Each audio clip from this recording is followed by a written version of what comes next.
축구장에서는 누구보다 차갑게 승부해야 하는 사람들이 있습니다. 상대의 약점을 파고들고 한 골을 위해 몸을 던지고 90분 동안은 친구도 스승도 없습니다. 그런데 가끔 경기장 복도 한쪽에서 전혀 다른 장면이 펼쳐집니다. 한때는 스승이었고 한때는 제자였던 두 사람이 오랜만에 마주서는 순간, 바로 이강인 선수와 하비에르 아기레 감독의 이야기입니다. 이강인이 마요르카에 처음 왔을 때 그는 분명 특별한 재능을 가진 선수였습니다. 공을 잡으면 달랐습니다. 몸은 비록 작았지만 상대 수비 사이를 미끄러지듯 빠져나갔고 패스 한 번으로 경기의 방향을 바꾸는 그런 선수였습니다. 하지만 축구는 재능만으로 되는 것이 아니었습니다. 라리가의 거친 무대에서는 공을 예쁘게 차는 것만으로는 부족했습니다. 수비도 해야 하고 몸싸움도 버텨야 했고 팀이 원하는 위치에서 팀이 원하는 역할을 해내야 했습니다. 그때 이강인 앞에 나타난 사람이 있었습니다. 바로 멕시코 출신의 베테랑 감독 하비에르 아기레입니다. 선수들을 편하게만 대하는 감독이 아니었습니다. 말도 직설적이고 표정도 강하고 훈련장에서는 누구보다 냉정했습니다. 하지만 이상하게도 그 냉정함 안에는 따뜻함이 숨어 있었습니다. 아기레 감독은 이강인을 바라보았습니다. 그리고 아마 이렇게 생각했을지도 모릅니다. 이 아이 공을 정말 잘 차는구나. 그런데 아직 진짜 선수가 되려면 조금 더 단단해져야 한다. 이렇게 생각했을 수도 있습니다. 그렇습니다. 이강인은 공을 잡으면 무언가를 만들어내는 선수였습니다. 하지만 아기레 감독은 그 재능에만 박수치지 않았습니다. 오히려 더 많은 것을 요구했습니다. 수비해라, 움직여라, 공 없을 때도 경기를 읽어라. 너 혼자 잘하는 것이 아니라 팀 안에서 빛나야 한다. 선수 입장에서는 쉽지 않았을 것입니다. 공격적인 재능이 뛰어난 선수에게 수비와 희생을 요구하는 것은 때로는 답답한 일입니다. 하지만 아기레 감독은 알고 있었습니다. 이강인이 더 큰 선수가 되려면 기술 위에 책임감을 얹어야 한다는 것을, 반짝이는 재능이 진짜 보석이 되려면 불순물을 깎아내는 시간이 필요하다는 것을. 그래서 아기레 감독은 이강인을 아끼면서도 그냥 두지 않았습니다. 칭찬할 때는 칭찬하고 혼낼 때는 혼내고 필요할 때는 벤치에 앉히기도 했습니다. 어쩌면 이강인에게 아기레 감독은 조금 무서운 감독이었을지도 모릅니다. 하지만 시간이 지나면서 그 엄격함은 선수를 키우는 손길이 되었습니다. 시간이 흐르자 이강인은 달라지기 시작했습니다. 공을 잡을 때만 빛나는 선수가 아니라 공이 없을 때도 팀을 위해 뛰는 선수가 되었습니다. 상대가 압박하면 몸으로 버텼습니다. 동료가 움직이면 그 길을 보았습니다. 공격형 미드필더로 뛰다가도 측면으로 나가 팀의 균형을 맞췄습니다. 마요르카의 경기를 보는 사람들은 점점 같은 말을 하기 시작했습니다. 이강인 진짜 좋아졌는데 처음에는 재능 있는 젊은 선수였습니다. 하지만 아기레 감독 밑에서 그는 팀의 중심으로 자라났습니다. 그리고 마침내 이강인은 마요르카를 떠나 프랑스의 거대한 클럽 파리 생제르맹으로 향하게 됩니다. 아기레 감독은 훗날 이강인을 이렇게 회상했습니다. 처음 왔을 때는 교체 선수였는데 떠날 때는 2200만 유로짜리 선발 선수가 되었습니다. 이 말에는 감독의 자부심이 들어있었습니다. 내가 키웠다는 자랑이 아니라 저 아이가 참 잘 자랐다는 스승의 흐뭇함입니다. 두 사람의 관계를 가장 재미있게 보여주는 말이 있습니다. 아기레 감독은 이강인을 두고 농담처럼 이런 말을 했습니다. 가끔 한 대 때려주고 싶을 때도 있지만 그래도 내 아들입니다. 물론 진짜로 때리고 싶다는 뜻은 아닐 것입니다. 이 말에는 감독과 선수 사이의 친근함 그리고 조금은 장난스러운 애정이 담겨 있습니다. 생각해보면 정말 아버지와 아들 같은 관계가 그렇습니다. 아들이 너무 재능이 있는데 가끔 고집도 있고 말도 안 듣는 것 같고 그런데 또 미워할 수는 없습니다. 혼내고 싶다가도 경기장에서 잘하면 누구보다 먼저 미소 짓게 됩니다.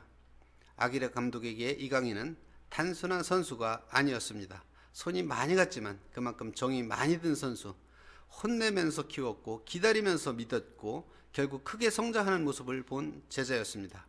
그래서 그 말이 더 재미있습니다. 가끔 한 대 때려주고 싶지만 그래도 내 아들, 축구판에서만 나올 수 있는 거칠지만 따뜻한 사랑의 표현입니다. 그리고 또 시간이 흘렀습니다. 이강인은 이제 한국 대표팀의 핵심 선수로 성장했습니다. 아기레 감독은 멕시코 대표팀을 이끄는 감독이 되었습니다. 그리고 두 사람은 이제 같은 팀이 아니라 서로 다른 유니폼을 입고 만나게 됩니다. 경기장 안에서는 이강인은 한국을 위해 뛰어야 하고 아기레 감독은 멕시코를 위해 전략을 짜야 합니다. 스승과 제자라 해도 승부 앞에서는 양보가 없습니다. 그런데 경기 전 기자회견이 끝난 뒤 작은 장면이 포착됩니다. 아기레 감독이 기자회견장을 나오자 밖에서 누군가 기다리고 있었습니다. 바로 이강인이었습니다. 화려한 세레머니도 아니고 큰 이벤트도 아니었습니다. 그저 오랜만에 만나 스승을 제자가 조용히 기다리고 있었던 것입니다. 아기레 감독은 그 모습을 보았고 그 두 사람은 웃으며 인사를 나눴습니다. 아마 이런 대화가 오갔을지도 모릅니다. 강인아, 잘 지냈니? 예, 감독님 오랜만입니다. 많이 컸네. 감독님 덕분입니다.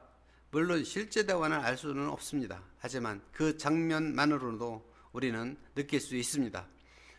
축구는 승부의 세계지만 그 안에도 사람이 정이 있다는 것을 우리는 알기 때문입니다. 따라서 이강인에게 아기레 감독은 편하게만 대해준 감독은 아니었을 것입니다. 어쩌면 힘든 순간도 많았을 것입니다. 선발로 뛰지 못한 날도 있었고 더 많은 수비를 요구받은 날도 있었고 자신의 스타일을 바꿔야 했던 시간도 있었을 것입니다. 하지만 지나고 보면 성장에는 그런 시간이 필요합니다.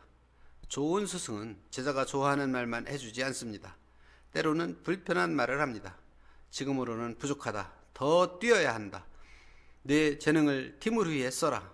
네가 더 큰 무대에 가려면 달라져야 한다. 그때는 듣기 싫을 수 있습니다. 하지만 시간이 지나면 이 말이 자신을 세워준 기둥이었다는 것을 알게 됩니다. 이강인이 마요르카를 떠나 더 큰 무대로 갈 수 있었던 배경에는 그의 타고난 재능도 있었지만 아기레 감독 밑에서 배운 단단함도 있었습니다. 드리블만 잘하는 선수가 아니라 팀을 움직이는 선수, 기술만 좋은 선수가 아니라 책임을 아는 선수. 아기레 감독은 이강인 축구에 그 단단한 뼈대를 세워준 사람 중 한 명이었습니다. 여기서 재미있는 점은 아기레 감독이 선수들 사이에서 할아버지 같은 이미지로 불린다는 것입니다. 나이는 많고 경험도 많고 표정은 무뚝뚝합니다. 하지만 선수들과 농담도 주고받고 때로는 장난스럽게 분위기를 풀어주는 감독입니다. 생각해보면 이강인과 관계는 딱 그렇습니다. 엄격한 할아버지 같은 감독. 말을 툭툭 던지지만 속으로는 누구보다 제자를 아끼는 사람입니다. 야, 너 그렇게 하면 안 돼. 더 뛰어. 수비해. 그런데 잘했다. 칭찬도 투박합니다. 항상 표현도 투박합니다. 그런데 그런 말이 오히려 오래 남습니다. 부드러운 말보다 때로는 투박한 진심이 더 깊게 박힐 때가 있습니다. 여러분, 이강인과 아기레 감독의 이야기가 축구 팬들에게 특별하게 다가오는 이유는 단순히 유명 선수와 유명 감독의 만남이기 때문은 아닙니다. 그 안에 우리 모두가 아는 이야기가 있기 때문입니다. 누군가의 가능성을 알아본 사람, 그 가능성을 그냥 칭찬만 하지 않고 더 단단해지도록 밀어붙인 사람, 그 과정에서 서운함도 있었고 답답함도 있었고 갈등도 있었겠지만 결국 시간이 지나 서로를 웃으며 바라볼 수 있게 된 관계, 그것이 스승과 제자의 이야기입니다. 이강인은 마요르카에서 단순히 경기를 뛴 것이 아닙니다. 그곳에서 성장을 했습니다. 그리고 아기레 감독은 단순히 선수를 기용한 것이 아닙니다. 한 젊은 재능이 더 큰 무대로 나아갈 수 있도록 길을 열어준 사람이 되었습니다. 경기장 안에서 두 사람은 다시 만날 때마다 승부를 해야 합니다. 이강인은 골을 만들기 위해 뛰고 아기레 감독은 그를 막기 위해 전술을 준비해야 합니다. 하지만 경기장 밖에서는 여전히 따뜻한 장면이 남아 있습니다. 복도에서 기다리는 제자, 그를 보고 웃는 스승, 그리고 농담처럼 던지는 한마디, 가끔 한 대 때려주고 싶지만 그래도 내 아들이다. 축구는 공 하나로 승패를 나누지만 사람의 인연은 그 승패보다 오래 남습니다. 이강인 선수와 아기레 감독의 이야기는 우리에게 말해줍니다. 진짜 스승은 나를 편하게만 해주는 사람이 아니라 내 안에 가능성을 보고 끝까지 포기하지 않는 사람이라는 것을, 그리고 진짜 제자는 시간이 지나도 그 손길을 잊지 않는 사람이라는 것을. 그렇습니다. 그리고 이제 이 이야기는 이런 추억에서 끝나지 않습니다. 복도에서 웃다가 인사했던 스승과 제자, 마요르카에서 함께 땀 흘렸던 감독과 선수, 가끔 한 대 때려주고 싶지만 그래도 내 아들이라던 하지만 이번에는 다릅니다. 이번에는 정이 아니라 승부입니다. 이번에는 추억이 아니라 월드컵입니다. 이번에는 마요르카의 훈련장이 아니라 전 세계가 지켜보는 월드컵 A조 2차 예선입니다. 한국과 멕시코 두 팀 모두 1차전에서 승리를 거두었습니다. 멕시코는 개최국의 자존심을 안고 남아공을 꺾었습니다. 한국은 체코를 상대로 먼저 실점하고도 무너지지 않았습니다. 더 강하게 일어섰습니다. 황인범이 중심을 잡았고 오현구가 승부를 뒤집었습니다. 이강인은 경기의 숨은 문을 열었습니다. 상대 수비가 잠깐 흔들린 그 틈 이강인의 왼발이 공을 찔러 넣었습니다. 그리고 그 패스는 단순한 패스가 아니었습니다. 대한민국 축구가 더 이상 물러서지 않겠다는 선언이었습니다. 이번 2차전 예상 시나리오는 아기레 감독의 함정이라고 봅니다. 멕시코 아기레 감독은 이강인을 누구보다 잘합니다. 그가 어디서 공을 받고 싶어 하는지, 어느 방향으로 공을 열고 싶어 하는지, 압박이 들어왔을 때 어떤 선택을 하는지 이미 오래전부터 지켜봐온 사람입니다. 아기레 감독은 아마 이렇게 준비할 것입니다. 이강인에게 편하게 공을 주지 마라. 왼발 각도를 막아라. 공을 잡는 순간 두 명이 붙어라. 한국의 리듬을 끊어라. 스승은 제자의 장점을 잘 알고 있습니다. 하지만 문제는 이것입니다. 제자도 이제 예전의 제자가 아닙니다. 마요르카 시절의 이강인이 가능성을 증명했던 선수였다면 지금의 이강인은 대한민국 공격을 설계하는 선수입니다. 그때는 배우는 입장이었지만 이제는 조국의 운명을 짊어진 플레이 메이커입니다. 아기레 감독이 이강인을 막기 위해 덫을 놓는 순간 이강인은 그 덫을 이용해 손흥민에게 길을 열고 황희찬에게 공간을 만들고 황인범에게 슈팅기를 내줄 것입니다. 이강인을 막으러 온 순간 대한민국의 다른 칼날이 살아납니다. 이것이 지금 한국 축구의 무서움입니다. 이것뿐만이 아닙니다. 두 번째 시나리오를 예상해 볼 수 있습니다. 경기 초반 멕시코는 무섭게 밀고 들어올 가능성이 큽니다. 개최국의 이점과 함성, 그 분위기, 아기레 감독의 노련한 전술, 한국 선수들은 처음 20분을 조심해야만 합니다. 멕시코는 홈팬들의 함성을 등에 업고 강한 압박을 걸어올 것입니다. 라울 히메네스를 중심으로 전방에서 몸싸움을 걸고 측면에서 빠르게 크로스를 올리고 한국 수비진을 흔들려고 할 것입니다. 그 순간 대한민국은 버텨내야 합니다. 아름답게 버티는 것이 아니라 악착같이 버텨야 합니다. 한 발 더 뛰고 한 번 더 맞고 한 번 더 몸을 던져야 합니다. 월드컵은 기술만으로 이기는 무대가 아닙니다. 가슴으로 버티는 팀이 마지막에 웃습니다. 그리고 대한민국은 그 버티는 법을 압니다. 우리는 늘 쉬운 길로 올라온 팀이 아니었습니다. 늘 강팀 사이에서 버텼고 늘 의심 속에서 증명했고 늘 끝났다는 말이 나올 때 다시 일어났습니다. 그것이 대한민국 축구입니다. 세 번째 시나리오는 전반을 0대0으로 버틴다면 후반에는 반드시 기회가 옵니다. 멕시코가 전반에 힘을 많이 쓰고 압박 간격이 조금 벌어지는 순간 바로 그때입니다. 이강인이 공을 잡습니다. 중앙선 부근에서 고개를 한번 듭니다. 상대 수비 두 명이 달려옵니다. 아기레 감독은 벤치에서 외칩니다. 막아! 강인이 막아! 하지만 이미 늦었습니다. 이강인의 왼발은 수비가 보는 길로 가지 않습니다. 수비 선수들이 발견하지 못한 길, 관중도 예상하지 못한 길, 오직 공격수만 믿고 달려가는 그 길로 공이 빠져나갑니다. 손흥민이 침투합니다. 황희찬이 반대편에서 달려듭니다. 오현규가 문전으로 쇄도합니다. 그리고 그 순간 대한민국의 심장이 뛰기 시작합니다. 간다! 열렸다! 때려! 골망이 흔들리는 순간 멕시코의 함성은 잠시 멈추고 대한민국의 함성이 태평양을 건너옵니다.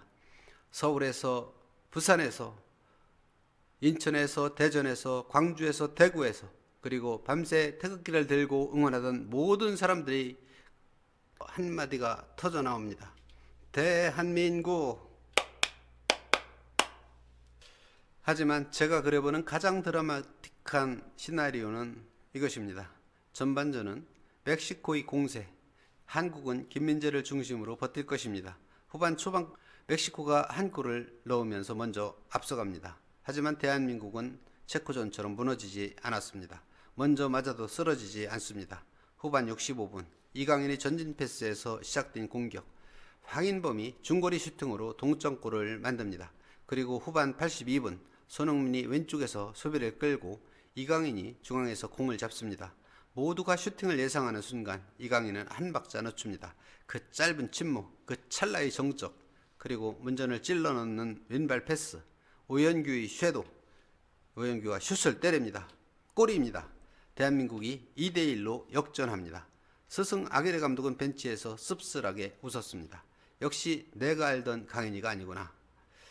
그리고 이강인은 세레머니를 크게 하지 않았습니다. 잠시 벤치 쪽을 바라봅니다. 한때 자신을 혼내고 키우고 밀어붙였던 스승을 향해 고개를 살짝 숙입니다. 하지만 그 다음 순간 그는 다시 태극마크를 가슴에 두드립니다. 오늘만큼은 제자가 아닙니다. 오늘은 대한민국의 이강인입니다.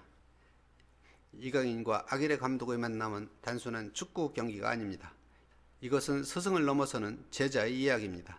과거에 배운 것을 품고 조국을 위해 그 배움을 증명하는 이야기입니다. 아기레 감독은 이강인을 키운 사람입니다. 하지만 이강인은 그 스승 앞에서 대한민국의 이름으로 서 있습니다. 공 하나가 발끝에 놓이고 전 세계의 시선이 그라운드에 쏠리는 순간 우리는 다시 믿게 됩니다. 대한민국 축구는 언제나 위기 속에서 더 강했습니다. 상대가 개취국이어도 좋습니다. 상대가 노련한 멕시코여도 좋습니다. 상대 벤치에 이강인을 누구보다도 잘하는 스승이 있어도 좋습니다. 왜냐하면 지금 이강인은 혼자가 아니기 때문입니다. 이강인의 뒤에는 태극마크가 있습니다. 그의 옆에는 끝까지 뛰는 동료들이 있습니다. 그리고 그의 등 뒤에는 밤을 새워 응원하는 대한민국 국민들이 있습니다. 마요르카의 어린 재능은 이제 월드컵의 중심에 섰습니다. 스승은 제자를 알고 있지만 제자는 이제 스승이 모르는 만큼 더 성장했습니다. 이번 한국과 멕시코전 이강인의 왼발이 아기레 감독의 전술반을 찢는 순간 대한민국의 월드컵은 진짜로 시작될 것입니다. 대한민국 이제 이길 때가 됐습니다. 대한민국을 응원하는 마음으로 예상해 봤습니다. 멕시코와의 2차전을 응원하면서 함께 지켜봅시다.